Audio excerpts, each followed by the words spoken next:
परम सौभाग्यशाली गुरुमुखों, सभी गुरुमुखों को साप्रेम जय सच्चिदानंद जी।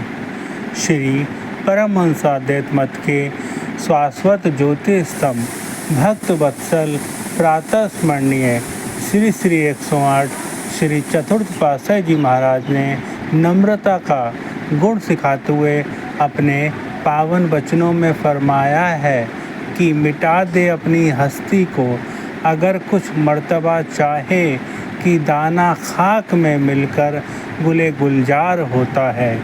अर्थात जैसे बीज मिट्टी में मिलकर ही फलता फूलता है, उसी प्रकार हे जीव, यदि तू कुछ बनना चाहता है तो आपा भाव मिटा दे।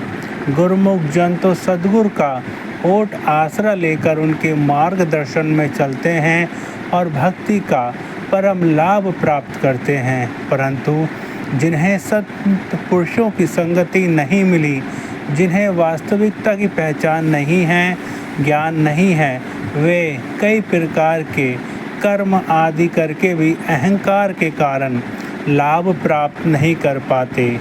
जैसे कोई कहता है कि मैं प्रत्येक वर्ष तीर्थों पर जाता हूँ, 4 धाम की यात्रा कराया हूँ, मैंने व्रत का अनुष्ठान किया है, मैं अमुक दिन का दान आदि करता हूँ।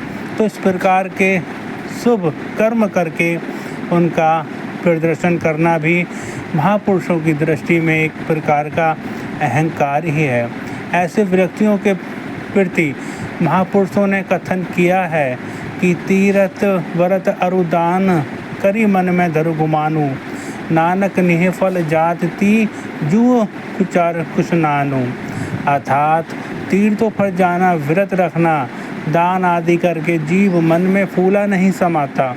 संत पुरुष श्री गुरु तेग बहादुर जी महाराज फरमाते हैं कि ये कर्म कर्ता को लाभ प्रदान नहीं करते, अपितु उसी प्रकार निष्फल चले जाते हैं जिस प्रकार हाथी स्नान करके अपनी सूंड में अपने ही ऊपर मिट्टी डाल लेता है। एक अन्य स्थान पर तो यहाँ तक फरमाया है गुरुमुखों कि चरण दास यू कहत है, सुनियो संत सुजान, मुक्ति मूल अधीनता नरक मूल अभिमान। अर्थात संत चरणदास जी समझाते हैं कि सभी ये समझ लें कि अहंकारवश ही जीव आवागमन के चक्र में भटकता रहता है। ये परिभाषा है अहंकार की, परंतु सद्गुरु के आश्रित रहने वाला, उनके मार्गदर्शन में चलने वाला जीव मुक्त हो जाता है। ये परिभाषा है गुरुमुख की। इसलिए जो गुरुमुख सदैव अपने इष्ट देव संत सद्गुरुदेव जी महाराज के अधीन रहते हैं और विनती करते हैं कि मैं निर्बल अति दीन हूँ, तुम समर्थ बलवान, सब विधि मम रक्षा करो, दीन बंधु भगवान। तो ऐसे सेवकों के रक्षक इष्ट देव प्रभु स्वयं बन जाते हैं। वे सदा ही अपने प्यारों का हित करते हैं।